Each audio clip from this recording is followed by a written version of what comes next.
All right. Can everybody hear me okay, first of all? Okay, great. Well, thanks to Mike and to Anna, and I don't know where Anna is. She's probably out at the registration table, but they set all of this up. And you are our 10th stop out of 11, not that we're counting, on this roadshow. And I think you just busted through that 1,000-member number that we were hoping for. So thank you for that. You get the record turnout. There's no prizes for being the biggest crowd other than rain gauges. So these are the things that will make all of that rain go away. See, I told you I had one more rain comment. But they were all up front. So if you're in the back and you didn't get a rain gauge, just grab something from the front before you leave because we'd like you to take those.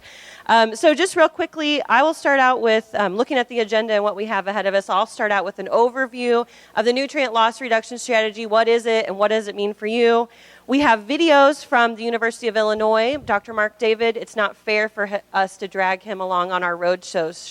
So he went ahead and put together some cool videos for us to show everywhere.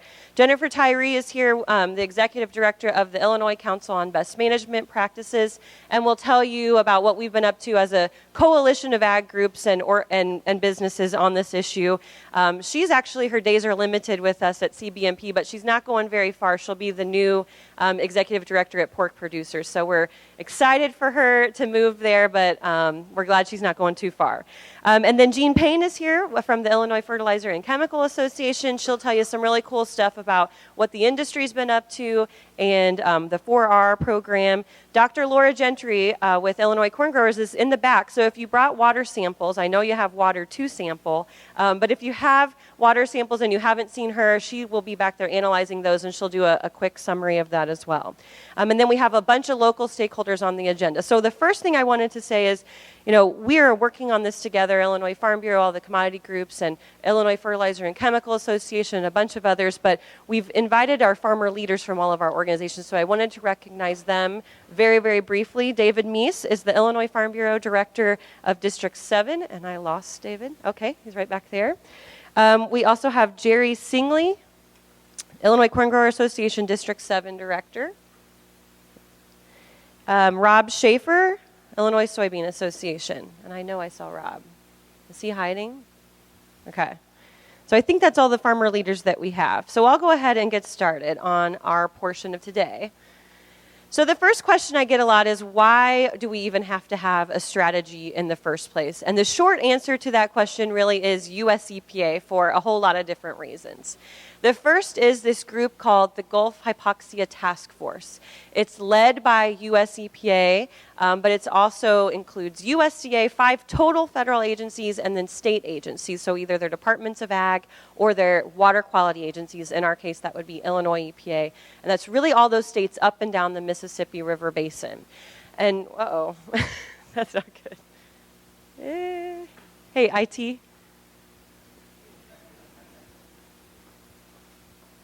One moment. Okay.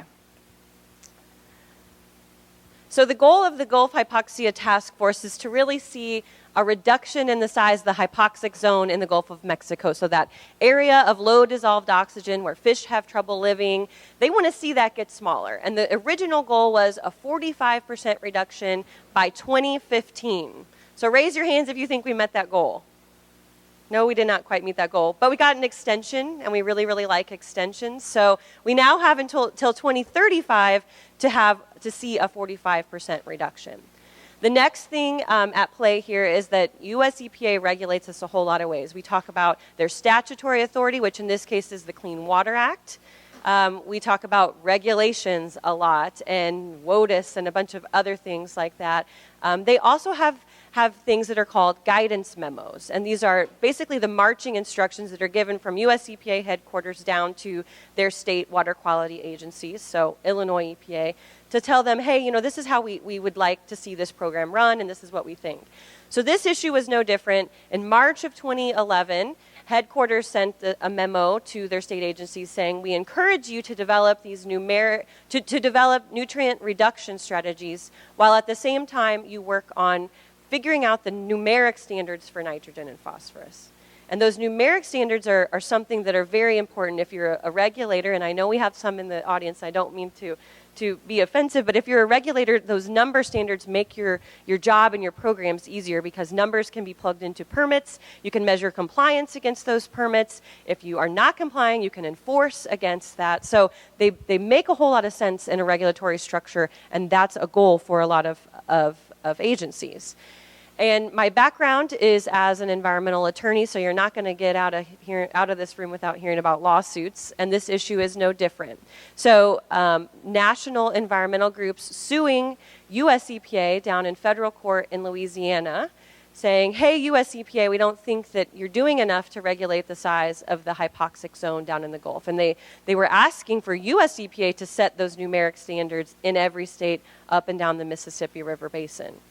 And in that case, we agree with what U.S. EPA said, and they said, we don't have the resources to be able to do that. So all these things are sort of putting this back in the hands of the states to put these strategies together. How's it going, IT? Oh, well, that's important. Okay. All right, so I'll move on. Luckily, I've done this 10 times, so I kind of have these slides memorized. But I can't go too much further, or I will forget. So the other states, we are obviously not the only state that has to work on the strategy. We also have our neighbors all around us putting together these strategies. And one that you may have heard about a lot in the news lately is Iowa. So they're about 2 years ahead of us on this nutrient reduction strategy. Recently, you heard about lawsuits in Iowa. So there are lawsuits that are driven because you've always had some very vocal opponents to the nutrient strategy over there. And the Des Moines Water Works is responsible for providing clean drinking water to the city of Des Moines and all of the surrounding areas. In order to do that, they have to meet standards when it comes to nitrate. So a drinking water standard, so this is not under Clean Water Act, this is the Clean Drinking Water Act, setting a standard where you have to serve that water no more than 10 parts per million nitrate. If not, you have to start serving pregnant women and children 6 months and under some bottled water. And you can imagine if I get to have bottled water, you probably might have some other people in the crowd that would want to have it as well. So lots of money has to be spent, though, when they have to remove the nitrate that comes in the water. So their water source is the Raccoon River. When the river runs by, they have to grab that water and treat it. So when you file a lawsuit, you have to have damages, right? You have to have some sort of harm. They're saying it costs a whole lot to flip on that switch and treat the water to remove the nitrate. In 2013 alone, it was almost $900,000. So you have additional years that are added in there.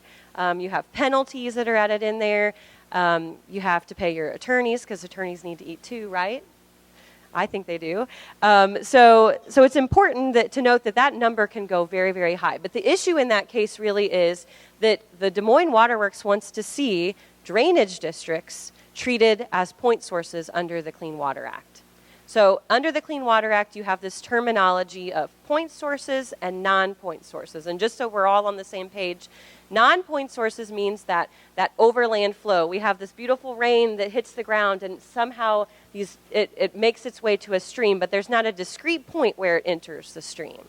Point sources are different. You literally would have, a point discharge, a discrete point into that creek. So, any industry, any municipality with a pipe outfall, those are all covered by what we call NPDES, or National Pollutant Discharge Elimination System permits. So that's how the Clean Water Act looks at the world, either in point source or non-point source world. So you will hear those words a lot today. But a lot of people ask, well, what are the ag groups in Iowa up to? And the ag groups in Iowa are up to doing the same thing that they've done for over a decade now, which is working collaboratively to see some solutions on this issue. So even if you have a successful lawsuit in the eyes of the people who actually filed it, it's going to take a whole lot of time to see some water quality improvements as a result of that lawsuit. You have to set up a regulatory structure, you have to set up a permitting structure, and then you have to see results. So the farmers and the ag groups in the state are not going to wait for that. They're moving forward on a voluntary basis. And you'll hear that word about 1 million times before you have your pulled pork sandwich for lunch. Voluntary, voluntary, voluntary. And now I have reached the end of my memory. Are we close? All right, I'll go ahead and say it. So maybe I didn't reach the end of my memory. I'm going to impress myself here. So when we flip back over to what we've done in the state of Illinois, We give a whole lot of credit to our state agencies, the Illinois Department of Ag and Illinois EPA. And not just because some of them are in the room today, but because they could have done it a whole lot different. And here we are. Thank you, IT. So they could have done it a whole lot easier. They could have called a small meeting of just regulators, shut the door, hammered this strategy out, and been done with it. Maybe a couple months, maybe 6 months. Instead, they drug the process out, but they drug it out in a good way. So it took about a year with meetings of this big stakeholder group roughly every single month. So Department of Ag and EPA led the effort. They contracted with the University of Illinois to put some science behind the plan. And they brought in representatives from that non-point source world and the point source world. So you, as farmers in the state of Illinois, you were represented very heavily in these discussions. I was your representative for Illinois Farm Bureau. Jim Kychek, the former executive director for pork, was there for IPPA. Gene was there for IFCA, and Rodney Weinzierl, and I know he's in here somewhere, was there for Illinois Corn Growers Association. You also had representation from Soil and Water, Extension, and NRCS. So that really is your non-point world, agriculture.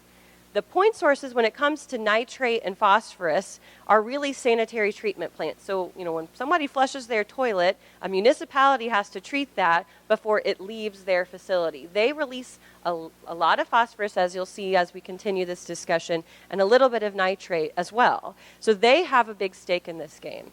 I always like to say that we have a very vocal environmental contingent in our state, and they have very strong opinions on how this issue should be addressed. Their national counterparts have these strong opinions, and the folks in our state have very strong opinions on how it should be done. Many of them tend toward that more regulatory structure. And then this issue also affects a little bit of industry as well. So other industries that have pipe outfalls that may release a little bit of nitrate and phosphorus, they also had a stake in this as well. So where are we as far as the strategy? A draft was put together by the stakeholder group. It was released by EPA and Department of Ag back at the end of November for 60 days public comment period. So we had 60 days over those 2 holidays. That comment period closed at the end of January. So now that draft is back at the desks of Illinois EPA and Department of Ag to put some final touches on it. We expect it to be final some point next month. I am going to have a baby at the end of the month, so I'd love for it to happen before I leave just so I can see it. But, you guys, it's your schedule, so you do what you want. So anyway, at that point when it's final, it's going to go to US EPA. They will check the box and say, all right, Illinois EPA's strategy is done. Now get to work. But some points I want to make about the comment period. During the comment period, Illinois EPA and the Department of Ag received almost 1,000 comments. 80 from farmers in the state of Illinois. And those were form comments. 800 from Sierra Club members, which all, by the way, lived within the boundaries of our state. So that tells me a couple of things. Number one, we generally support what's being said and what's proposed in this strategy. So it's really hard to rally the troops when you support something. If we didn't like it, we'd come out very strong, right? But the other thing it tells me is that we in agriculture have a whole lot of work to do when it comes to sharing our opinions on regulatory issues. This is not necessarily regulatory, but it's pretty stinking close. We are awesome at picking up the phone and calling our legislators and our congressmen and women when we like or don't like legislation, but we have a whole lot of work to do in those regulatory comment periods, said the girl who does environmental regulation for a living. So I will be calling you, and you'll have many, many other opportunities to share your opinion with the regulators, both on the federal and the state level. So the science assessment. The University of Illinois, like I said, was contracted by our state agencies to put some science behind this. And they weren't just given the task of go figure out this issue and come back to us. They were given 3 specific things to take a look at, and they're up here. So the first is, what are the current conditions in Illinois, both of your nutrient sources and export by rivers, both non-point world and point sources? And the second is, what are the methods that can be used to reduce those losses, and just how effective are they? So for us in agriculture, those are best management practices. And finally, how much is this stinking thing going to cost us? Watershed level, statewide level, what is the price tag? So all of that is what we'll cover this morning. This graph is actually from the draft strategy, so I'm assuming it'll be in the final, but it shows you the 8 major river systems that are used in estimating nutrient loads. So right now, there are gauging stations that are upriver of the state boundaries at each of those locations. So we have a little bit of an idea of what leaves our state boundaries. We know there's a whole lot of stuff that happens between our state boundary and the Gulf of Mexico. So this strategy is addressed at reducing the size of the hypoxic zone because that's what US EPA is interested in. But we're all, and I think our state agencies are also interested in improving local water quality. So you obviously have to improve within your state and then also what leaves it.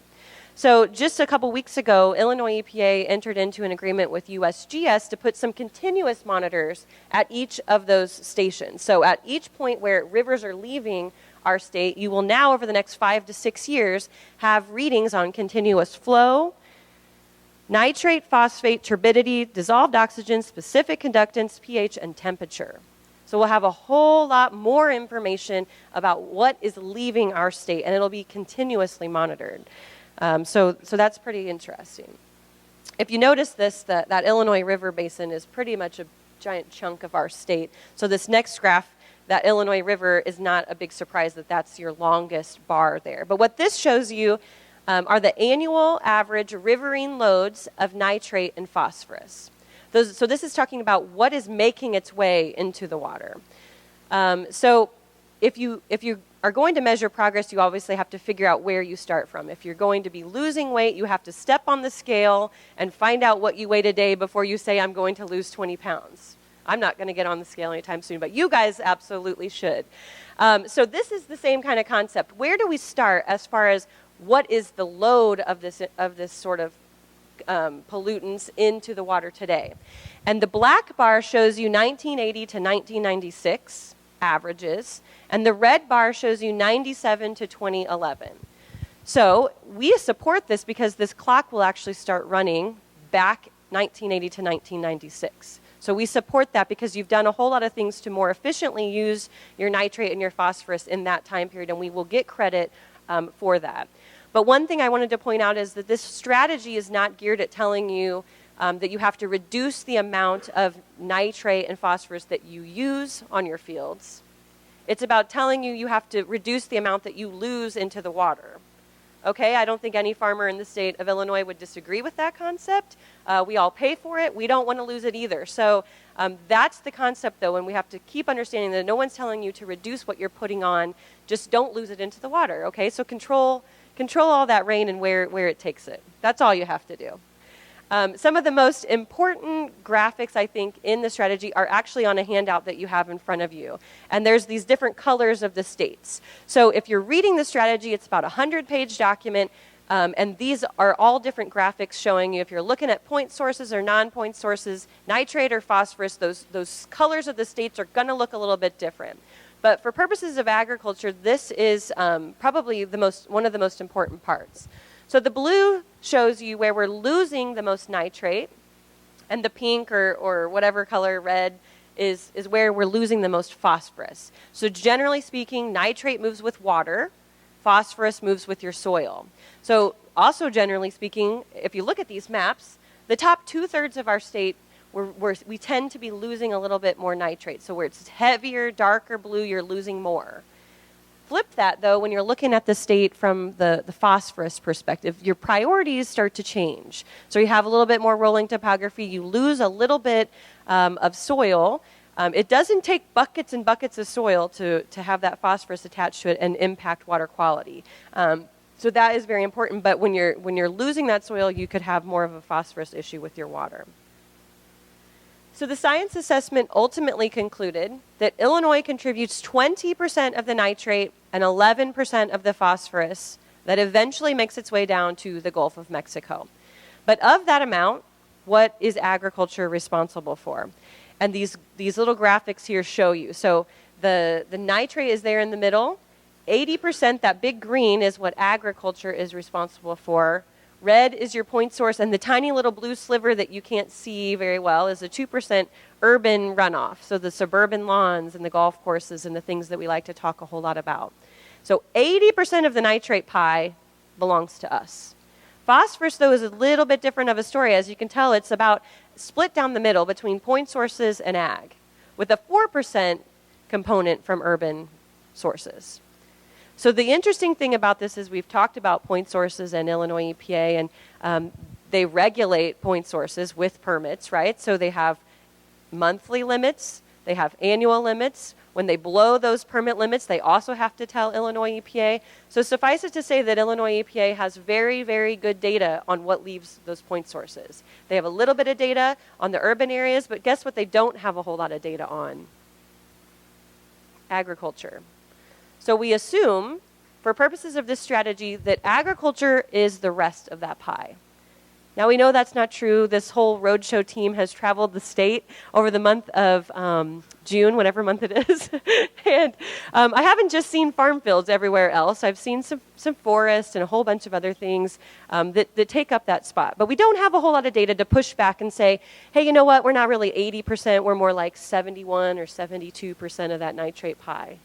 We don't have that data, and we know that we at least have some stake in this game.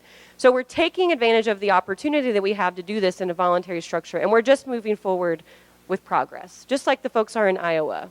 This whole noise about a lawsuit's happening, but we're moving forward with progress because we have a good opportunity here. So we talked before about the baseline. If you're going to lose weight, you got to start somewhere. Targets. What's your goal? Your goal weight reduction is I want to be 20 pounds lighter, okay? Same kind of concept here. That 45% reduction ties back to what I talked about in the very beginning with the Gulf hypoxia and wanting to see that result. Eventually, we need to have a 45% reduction in our loading. Again, not what you put on your fields, but what you lose into the water. In 10 years, though, we have an interim goal. So in 10 years, so by 2025, we need to see 15% reduction in nitrate losses and 25% reduction in phosphorus losses. And the really big issue is, how much does this cost? About $800 million annually, amortized over about 20 years. And last time I checked, General Assembly is in session, but I don't think they came up with $800 million extra dollars to help us address this issue. So some of the themes are building off of existing resources, and shockingly enough, a lot of you guys already do a lot of these practices. They just need to be done by more folks. And that's what brings me to this next thing. The most important thing is that no one is actually telling you what to do or what not to do on your farm. And that is awesome. But what they're asking you to do is to take a look at recommended best management practices. So these are things that are backed up by peer-reviewed scientific research. You will see these graphs and you'll say, I know, and you'll hear even more today about other things you can do on your farm to reduce nitrate or phosphorus losses, and they aren't making it up here. But that's because they haven't been backed up by peer-reviewed scientific literature. So that's what the standard was to make it into these graphs. But it's basically things you can do in your field, at the edge of your field, and land use changes if you move away from growing corn and soybeans. Nobody's promoting that, but if you do and you move to growing some sort of perennial crop, research shows that you can reduce your nitrate and phosphorus losses.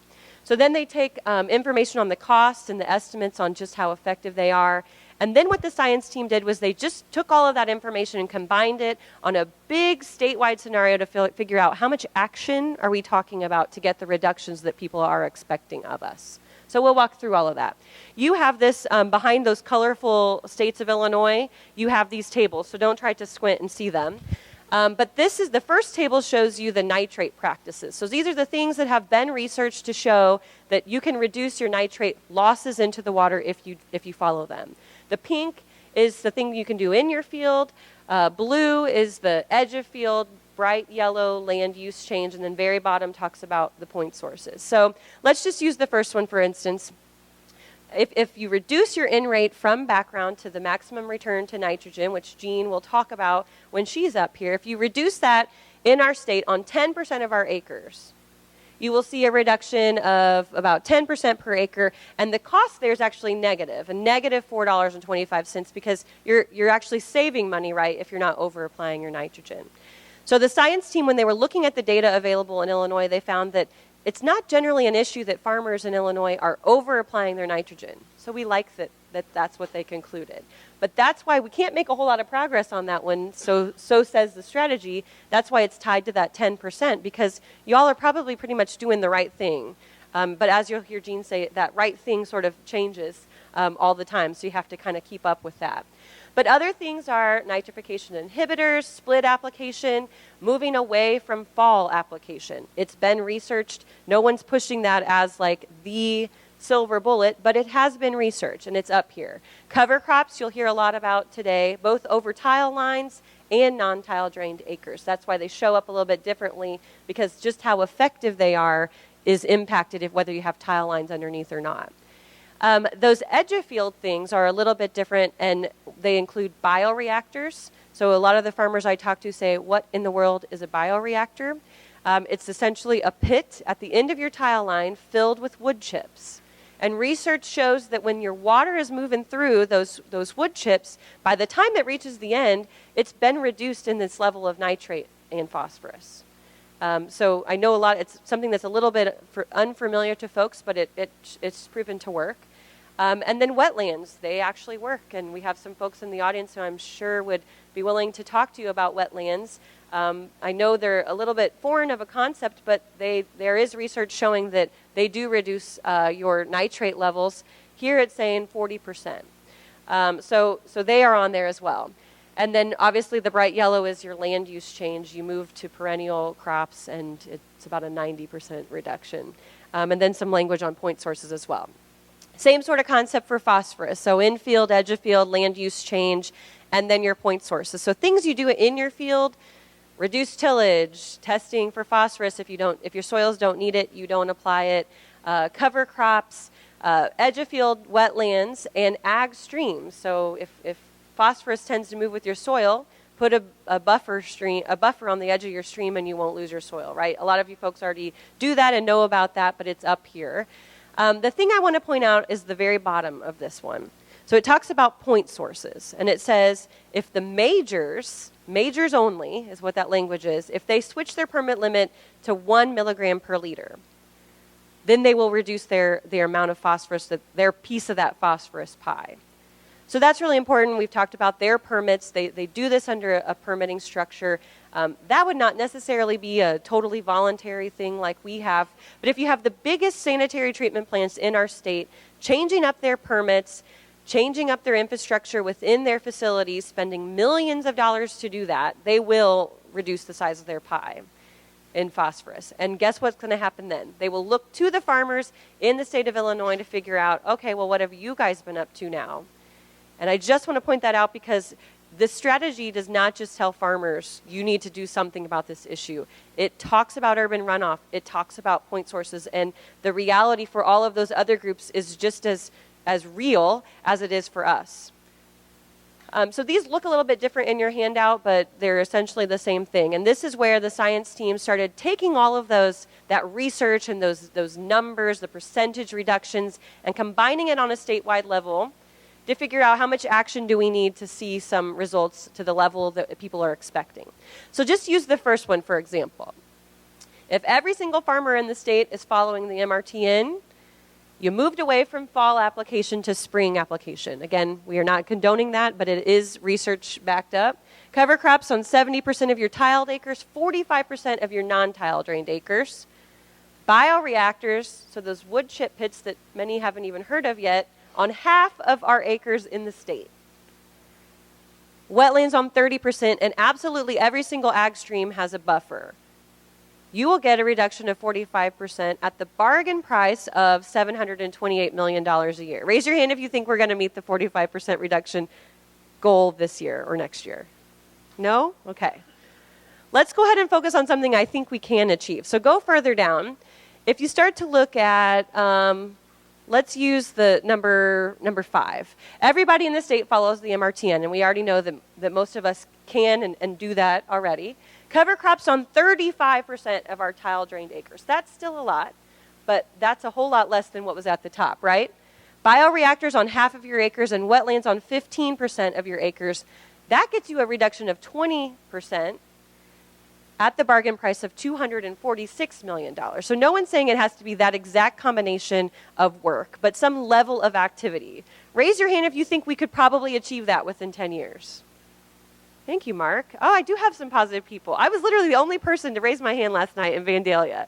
I'm a positive person, or at least I was before I took this job. I think we can do this. I think we can do it under a voluntary structure. What I don't think will let us do it is if we have regulation telling us you need to do this or that. So this is our opportunity to make that happen. And I think we probably spend pretty close to that amount of money through existing programs and things we do on our farms already. So I think it's something achievable, those interim goals. And hopefully my colleagues who will talk later on today will back me up on that as well.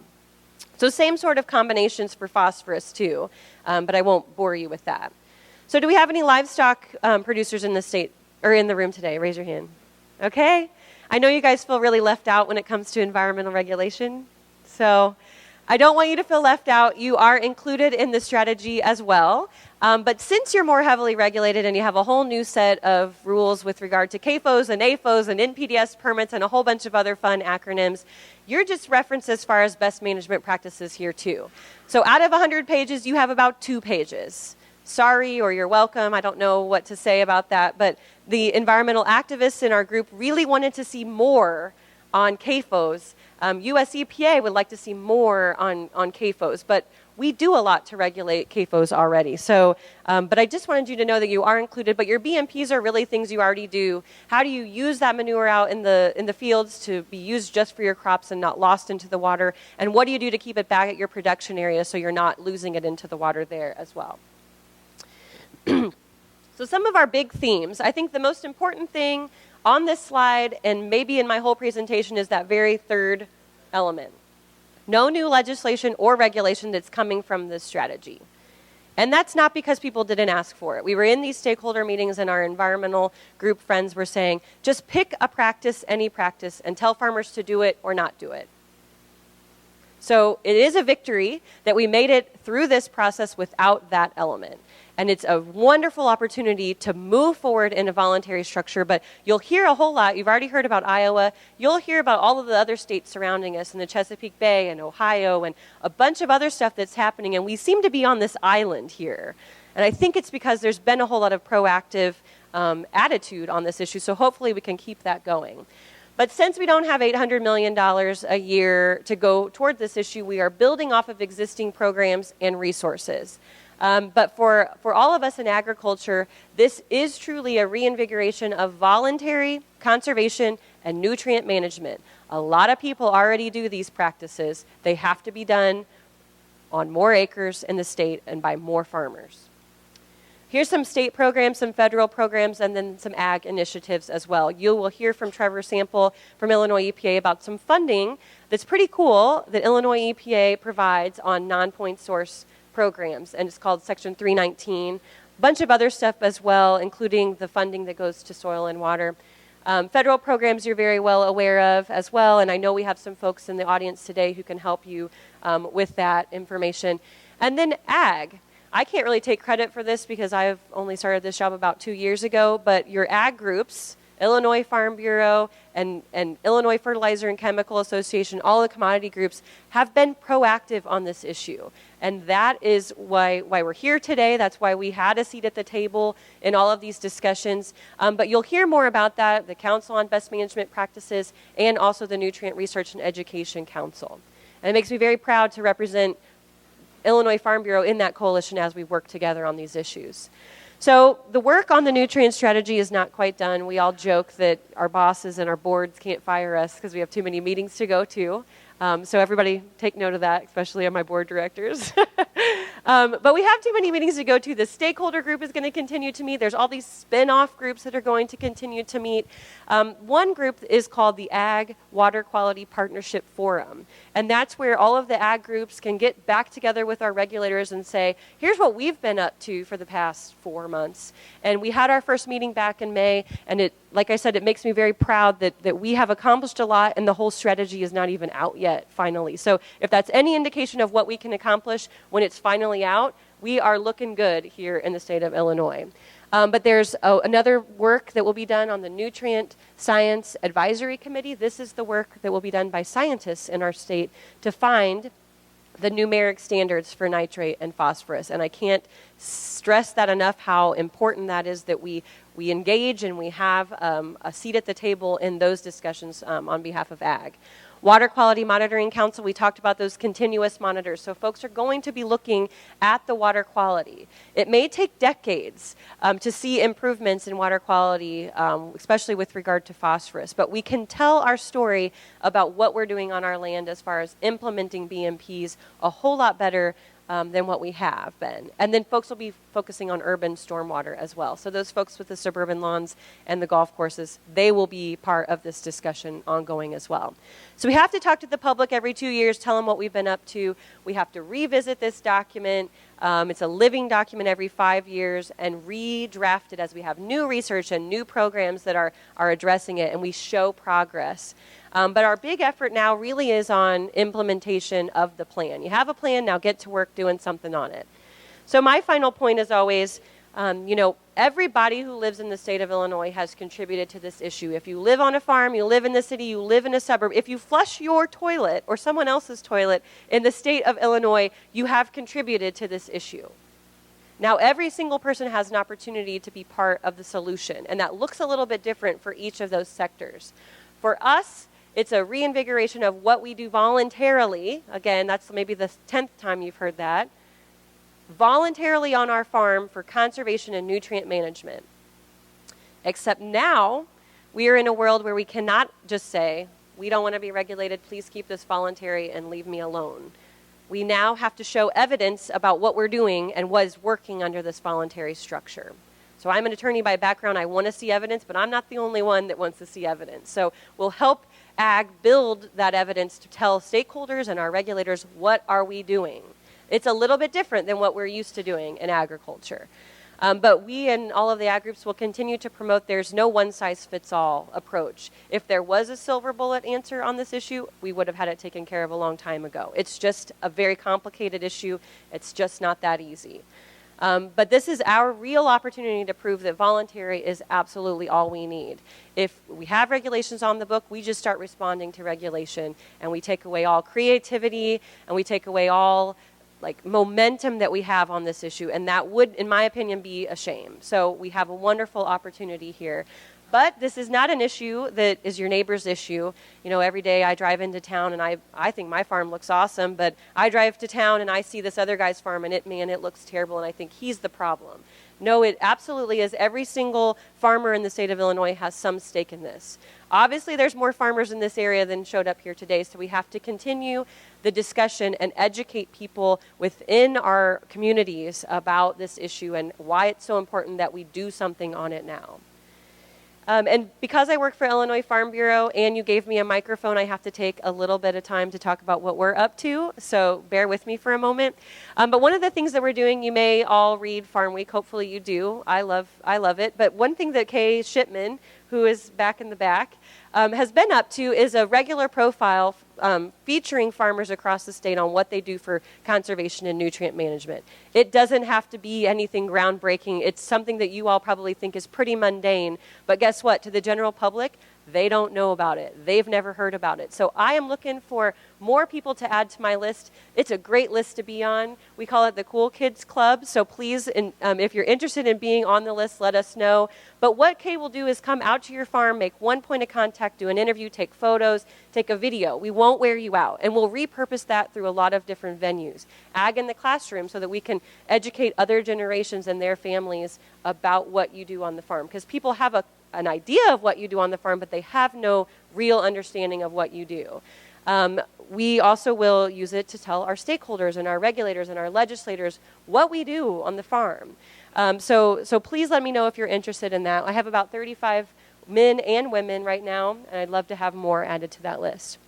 Another thing we've been asking folks to do is to pull out your iPhone or whatever phone you have and take a video, 2 to 3 minutes, about telling me what you do on your farm for conservation or natural resources. If you Google, If you Google out for like a farmer video conservation, you'll see nothing out there really with farmers telling their story in plain language. Let's fill that void with some very positive things because people want to tell you how to farm. Let's tell them how you actually farm. In 2 to 3 minutes, put it on a YouTube channel and send it to me. Another thing that some of you, I've kind of placed these brochures across the room, but it's our SWAT teams. The Strength with Advisory team. So these are the folks that within our membership, and I've got Dick Steinert here, and I lost him, but he's my chairman on conservation and natural resources right now. But you can help me do my job better. You can create policy for Illinois Farm Bureau, and you can become a spokesman or woman on this issue. So we're looking, it's an application-driven thing. We're looking for more folks. We obviously have more SWAT teams, but I run the conservation and natural resources one, so that's the only one you need to worry about, right? And then most importantly, the work that has to continue to see solutions on this issue has to happen at the local or the watershed level. So we encourage farmers to get involved in those watershed groups if they already exist or to start one.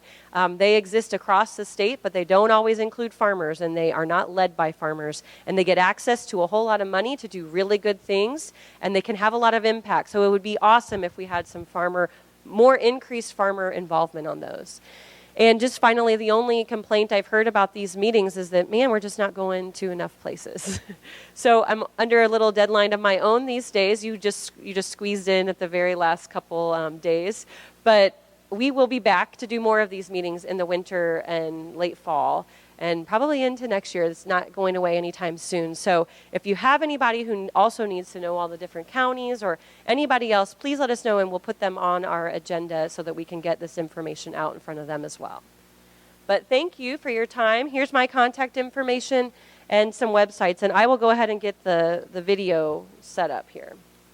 But thank you very much.